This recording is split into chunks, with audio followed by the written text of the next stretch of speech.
Hey everyone, welcome to my channel. Today we'll be making some granola. These are super easy to make and absolutely tasty. So let's dive into it. I will be using some rolled oats, otherwise known as old-fashioned oats, some pecans, sunflower seeds, chia seeds, some raisins. Then I add some orange zest to up the flavor. You can definitely choose to be versatile with this. You can use your favorite nuts and seeds and not necessarily what I use in this recipe. Okay, you can have fun with that and try anything you want. So in a different mixing bowl, I'm going to add some honey.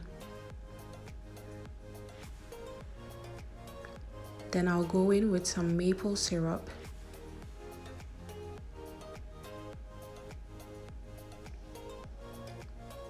Some canola oil. Coconut oil will be another perfect option. Some cinnamon, vanilla extract, and some salt. Then I mix that up real good.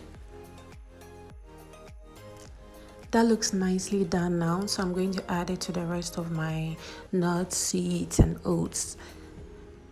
And then I incorporate everything up very well before we pop it into the oven.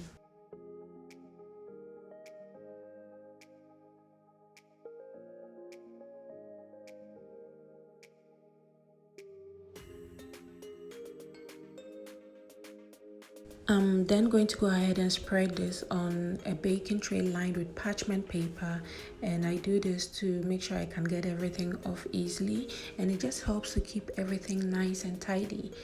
I spread it up and put it in the oven for the first 15 minutes. After 15 minutes, I bring this out and add some toasted coconut flakes.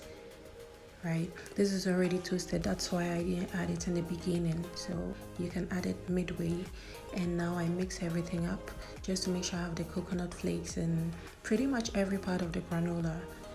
Then I'm going to put it in the oven again for the next 10 minutes, and I'm baking all of this at 350 degrees Fahrenheit. And just like that, in the easiest way and shortest time, you have made yourself some homemade granola. And this is so healthy and super delicious. To get your granola looking clumpy, you need to do these two things. Avoid stirring it too much. Just do it maybe once during the baking process, and allow it to sit out for about 30 minutes before you touch it the first time, and that's going to help you get them looking clumpy like this. I hope you enjoyed this granola with some smoothies and some ice cream, and don't forget to subscribe. See you in the next video. Thank you.